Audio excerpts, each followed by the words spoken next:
Hi, everyone, and welcome to the One Conscious Love Network. I'm here with Darlene. Darlene and I met in a women's entrepreneur network, and I'm just so happy that she's here. Every woman that I've met in that group has just been fascinating and interesting, and I'm just so happy to be connecting with like-minded souls. And so, Darlene, please introduce yourself and tell everyone what it is that you do, how you shed your light in the world. Thank you, Melanie, for that. I have been really enjoying your interviews online and just listening to them as they come up, being a part of your One Conscious network. It's been really a blessing to me to be able to just come onto my feed and say, oh, there's another beautiful soul telling their story. And it really is inspiring. So I wanted to thank you for that. Oh, thank And yes, you. my meandering path of purpose. So this is this is something that has really I've learned not to label myself. And that's one of the ways that I shed my light in the world, is not to limit myself by a label. My job description in the past has been registered massage therapist here in Ontario. And I have done that for about 33 years and have enjoyed it thoroughly, being able to speak into someone's life without words and be able to touch them deeply within themselves, both physically and on other levels. And from there, it has basically morphed into where I have found my purpose at any given time in my life. I'm a wife and a mother of two grown children, and I have two grandchildren now. So this is a whole nother world that's come about. But through my massage therapy, one of the things that has caused my path to kind of meander is being able to feel what people don't tell you, and being able to kind of discern what that looks like. And how I shed light would be basically to give myself permission to be a flashlight in their life and say, this is what I'm seeing, this is what I'm observing, this is what I'm feeling. What is that to you? And being able to open up pathways of communication with that person in order to basically help them recognize a pathway that they need to take, or one that they need to steer clear of, on all sorts of different levels. And what I found in my massage therapy career, as I started to understand that my physical limitations may not take me as far as I'd like them to, I started to shift my occupations, and I got into photographic art, like the picture behind me. And there too, it took on a role of mental health, as far as what can I depict in my photography that may speak to somebody's inner soul that they've never told anyone. And that has been a real blessing to me, to be able to have that interaction with people. And then I got dumped into the world of network marketing, which also delved into neurology and physical health and mental health and all sorts of things, and understanding how dysregulated my system was as a Mhm. healthcare provider who is super chill and calm all the time, and yet how dysregulated I was. So there Mhm. too, that path that I was being led down took me on another different direction, which ironically, it all kind of comes into the world of mental health, because with my massage therapy, with the network marketing, with the photography, and then understanding myself more and being able to shed that light for other people that I also recognize different things as.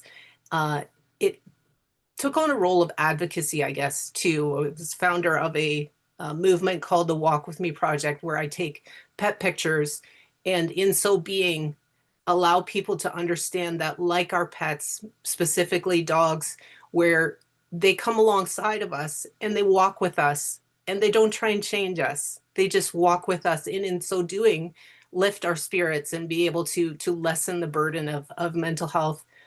So just trying to get our community involved in that, and they have stood behind it just fabulously.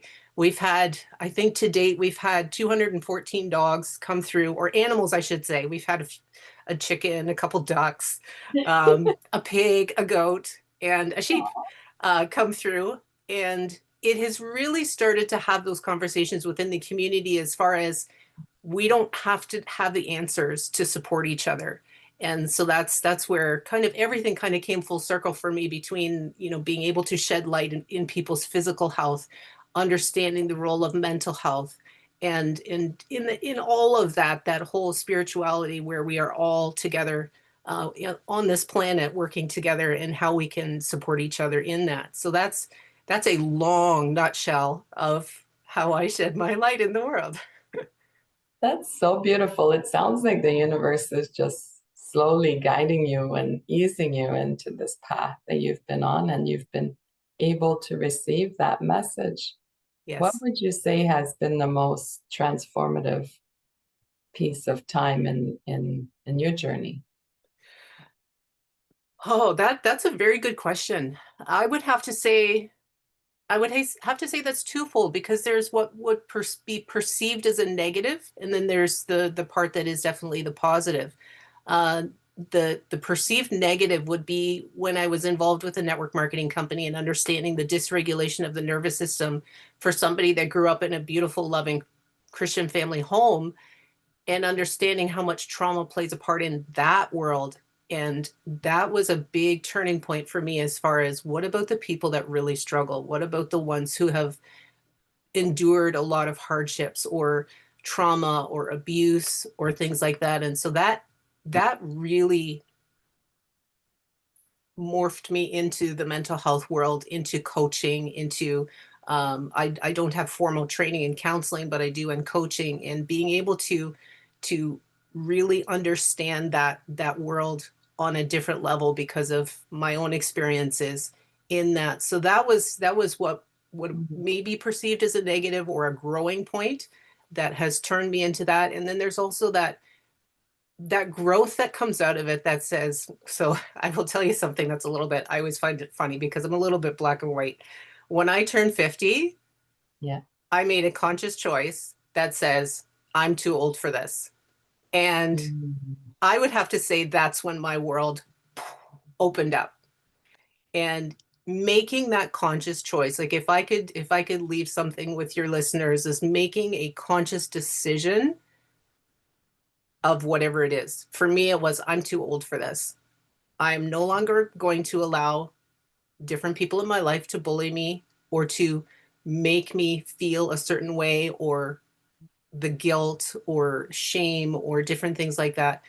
Giving myself permission to be who I am instead of trying to fit into who they want me to be. That was the positive side of all of that, is that big light bulb that went off and said, yeah, now is my time.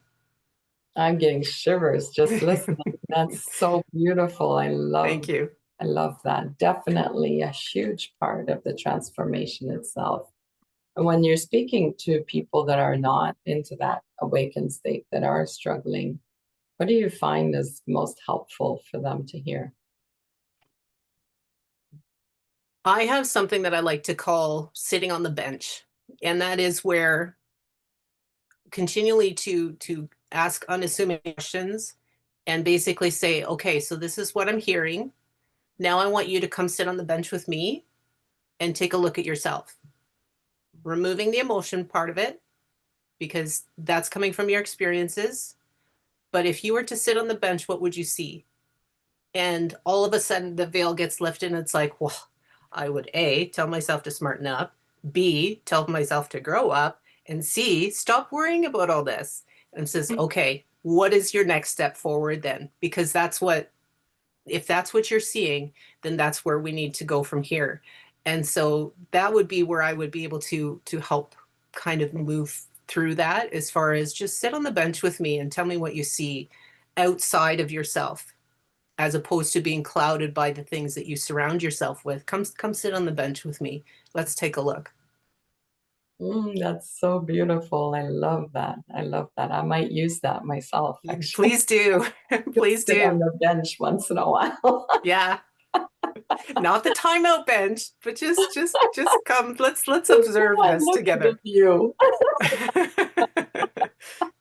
I love it. I love it. So, what are your offerings? How do people reach out and work with you? Yes, so I still have a number of different things that I do.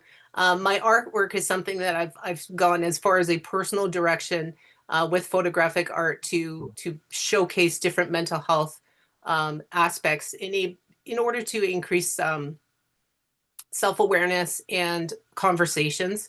So that is more on a personal environmental level, I suppose, where people can come and see my artwork and that sort of thing. And then also with the network marketing company that I am involved with, there is a link that I can share with that.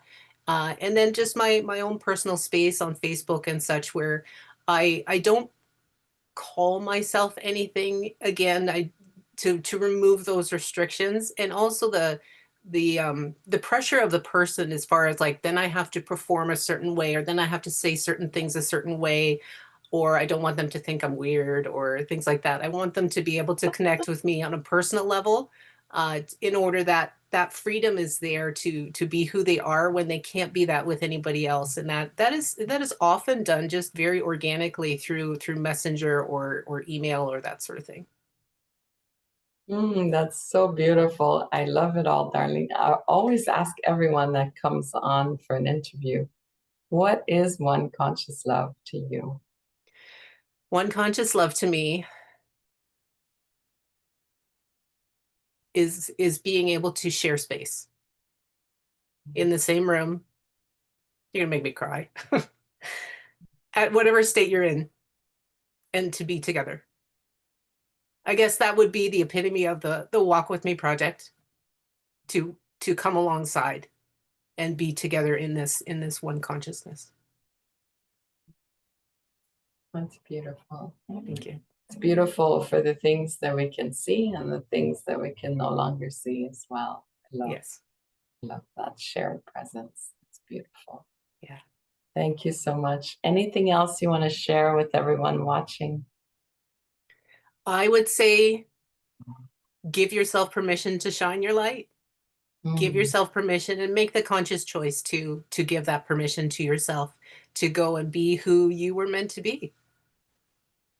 that's beautiful. Absolutely. Oh, I love it. I love that you were here today. I Thank know you. we're going to see you again because the One Conscious Love Network needs a lot more of you. So I know this is just the beginning, and I'll look very much forward to having you on again. Thank you so Amazing. much for being here. Thank you, Melanie. Thank you, everyone, for watching, and we'll see you soon.